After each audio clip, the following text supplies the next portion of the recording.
Let's look at this numerical associated with the computation of the profit margin for a 3-year unit linked endowment assurance contract, which is given to a male whose current age is exactly 62. And in this, the level premiums are being paid 10,000 each paid in advance throughout the year. So let's make the entries for the values and then we'll start creating first the unit fund and then the non-unit fund and then slowly move towards the computation of the profit margin. Right? Alright, so term of this particular is 3 years and we are talking about the type of this policy as endowment assurance contract and male, and we are talking about 62 years being the age right now. Annual premiums, so beginning of each of the year 10,000 is being paid, okay, in advance or until the earlier death. 85% of the each year's premium is invested in the units at the offer price of each year's premium is invested in the units. So basically allocation is around 85% of the units at the offer price. There is a bid offer spread, bid price being 95% of the offer, means the bid offer spread for me is around 5%. Fine. Annual management charge of 1.25%. Annual management charge is 1.25% of the bid value of the units. Management charges are deducted at the end of each year before the death or maturity benefits are paid. On the death of the policyholder during the term of the policy, there is a benefit payable at the end of the year of the death. 20,000 are bid value of the units allocated if greater. So we are talking about the death benefit.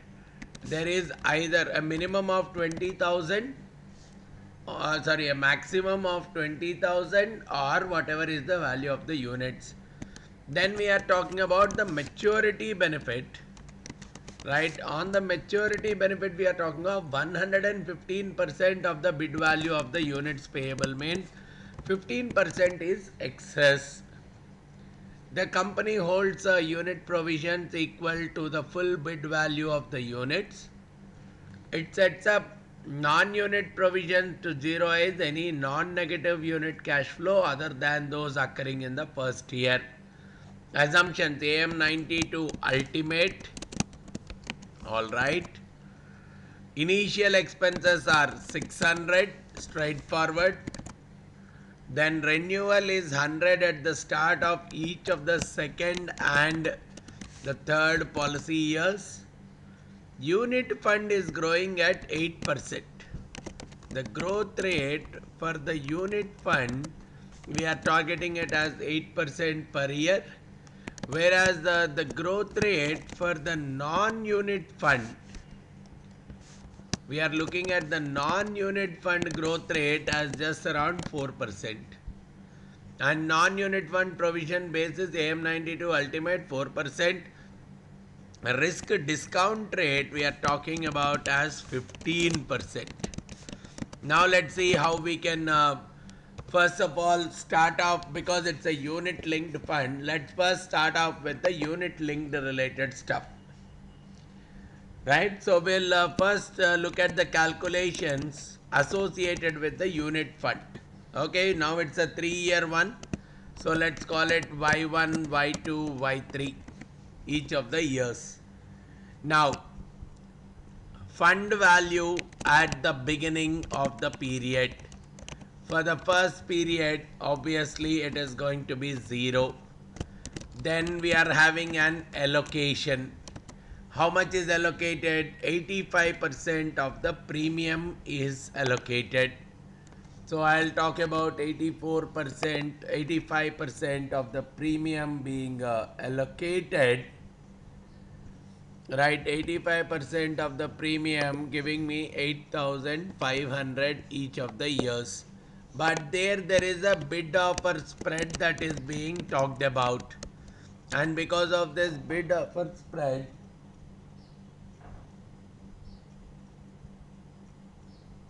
so there is a bid offer spread of 5%, right? So bid offer spread of 5% is telling me that out of whatever has been allocated, right, out of whatever has been allocated, I am taking only I mean 5% of it is going as a bid offer spread, which means whatever is left after this is what is a balance that is typically invested. So I'll say this number plus this number minus the spread. Spread is actually a kind of a revenue to the insurance company, which will go as a part of the non-unit fund. So this particular balance is actually invested to earn some interest, and this is the fund interest that we are talking of. So on the top of it, I'm talking about a fund growth rate of 8%, which is what is adding up to the interest in each of the years. So this is the number that is coming up in the form of the interest, and on the top of it, we are talking about now the fund value before the management charge, which is coming out as to this balance. I am adding up the interest. So this is becoming the fund value before the management charge. On the top of it, I am computing the management charge. The management charge for us, annual management charge is 1.25%. So the management charge is working out to this number across, which means I can very well talk about the fund value after the management costs, which is going as this number minus this. So this would become the fund value after the management cost. Now what happens is whatever is the previous year's end of fund value, that would become the fund value for the beginning of the next year, and so on. So this is what is the story about the unit fund. Now parallelly, which means in the first year if a death occurs, there is a shortage because 20,000 has to be paid. In the second year also there is something that the company has to pay. In the third year there is an excess. So we have to really see the different contributions that are going as a part of the non-unit fund to actually get into the computations of the profitabilities and all. I am looking at the non-unit fund based provisioning here. Fund based, this is what is happened. Now I am looking at the non-unit fund before setting up of any kind of provisions. All right.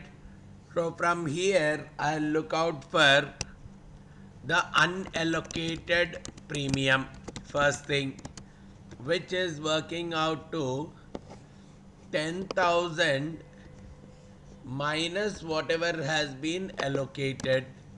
So unallocated premium in each of the years is 1500, which belongs to the insurer. So it is going as a part of the non-unit fund.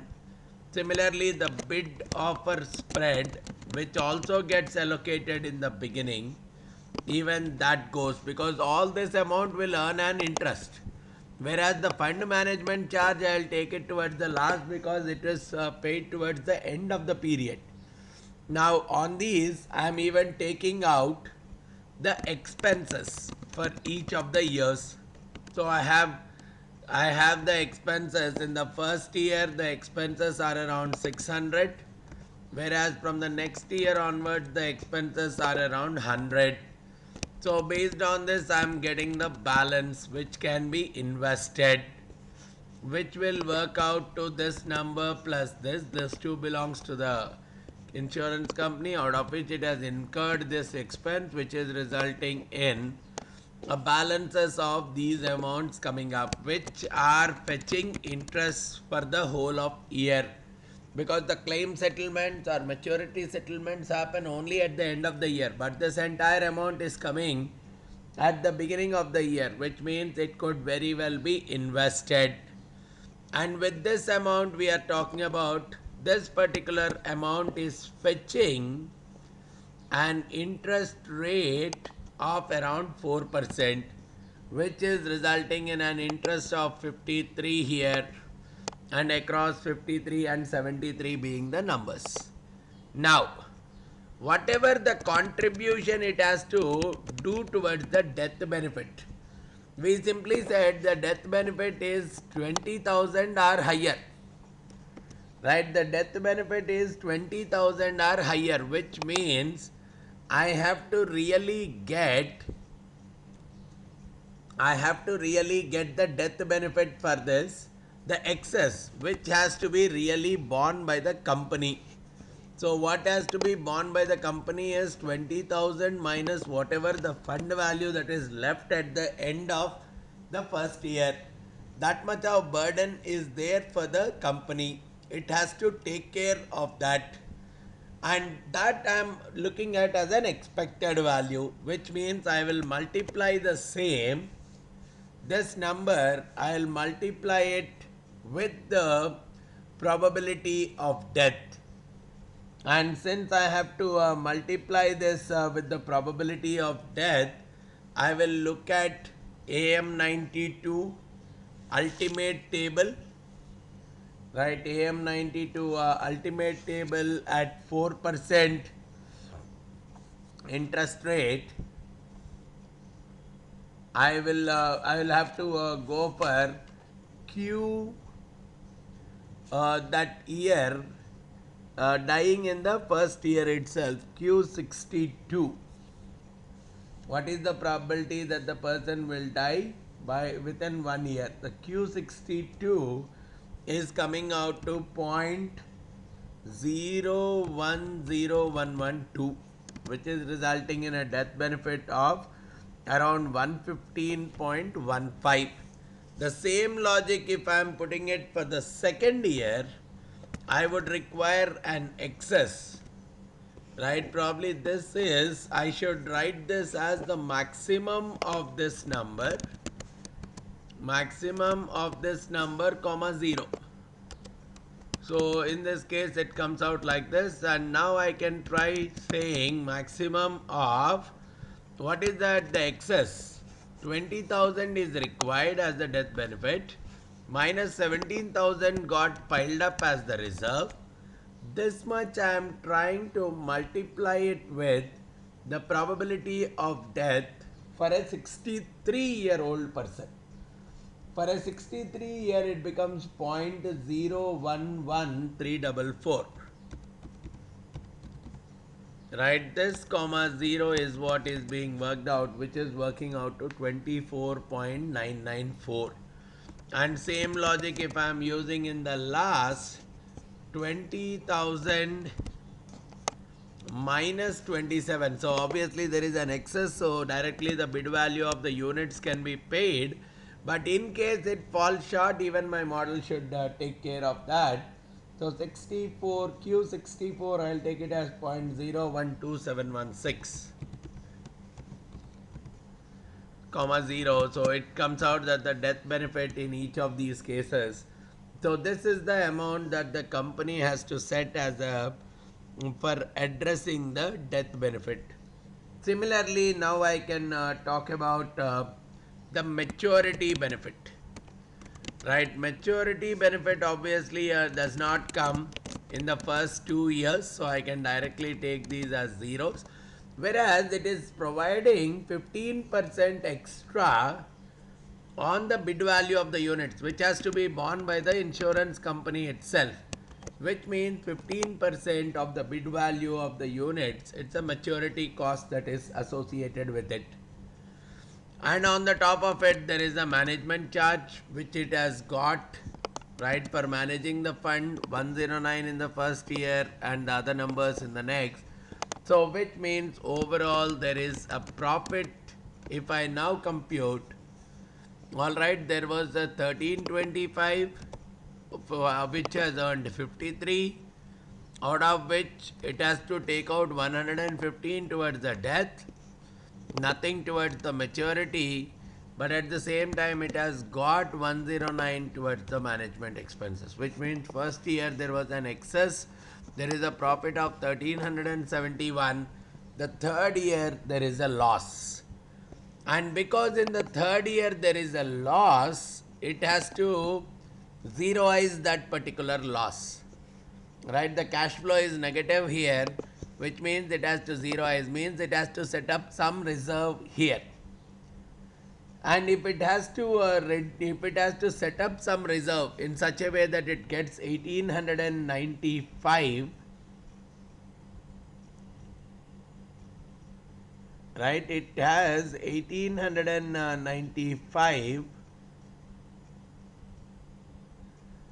in the year 3.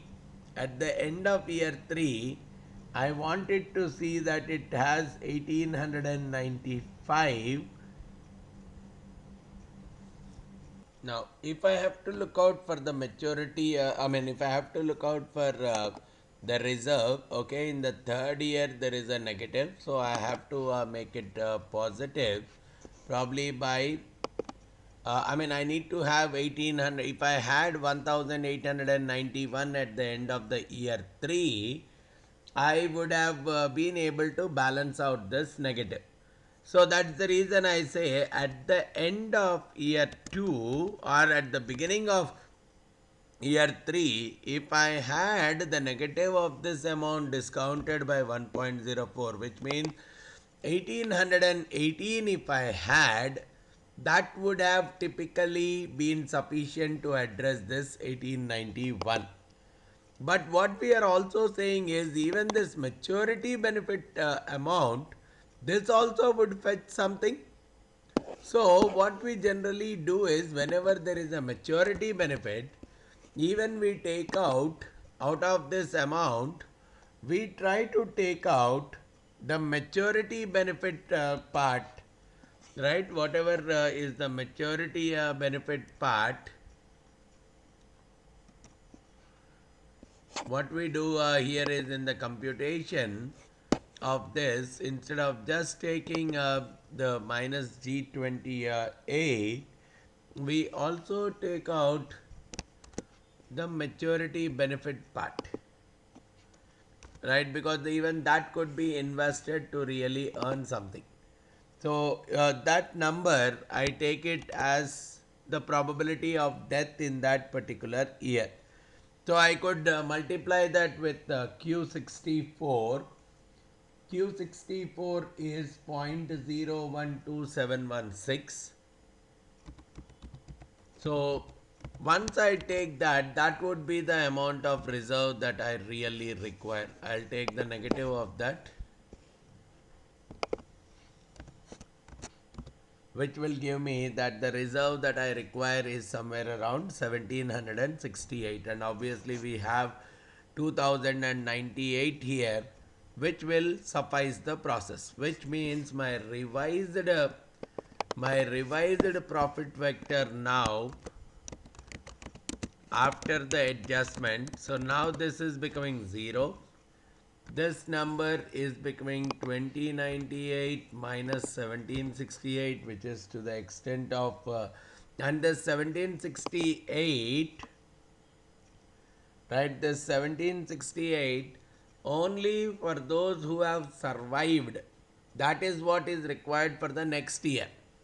So the reserve requirement for this particular year corresponding to this is 1768 to the multiplied by the P63, which is 1 minus of Q63. Q63 comes out to 0.011344. So this is giving me that my profit vector here is 350, and the same logic if I'm going ahead here it is the same because I did not do any kind of adjustment. So this is what is becoming my new profit vector, And based on this, I'm also trying to consider the proportion of the policies which are the proportion of the policies which for each of the years which are existing, the proportion of the policies which are existing in each of the years. So if I take the proportion in the first period, yes, it is 1, but for the next period I have to take it as P62, which is 1 minus of Q62. Q62 is 0.10112.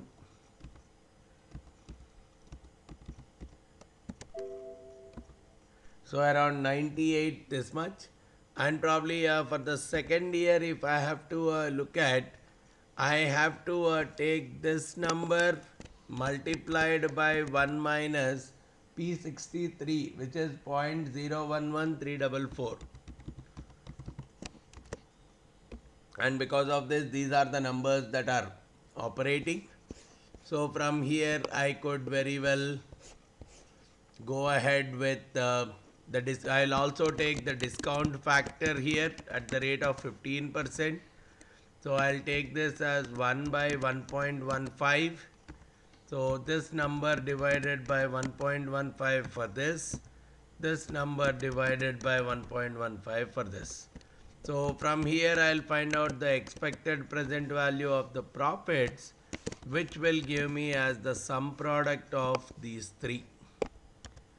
Alright, this is working out as the expected present value of the profits, which is coming out to around 1455. Then similarly, I am also interested in finding out the expected present value of the premiums. Okay, for that, what is it? Only these are the policies for which the premiums would be paid, right? So the expected present value of the premium will become, these are the guys who are available, so which means I can take the sum product of this comma this, these two numbers only I can take, and I multiply that with 10,000, whatever is the premium, which is saying around, yeah, but here the discount premiums are paid in advance, right? So the discounting has to be one period later, which means this entire number I can very well multiply it by 1.15 to adjust for the same. So which is coming out to 26,007. So from this I can very well compute the profit margin, which comes out as the expected present value of the profit divided by the expected present value of the premium, overall resulting in somewhere around 5.59%.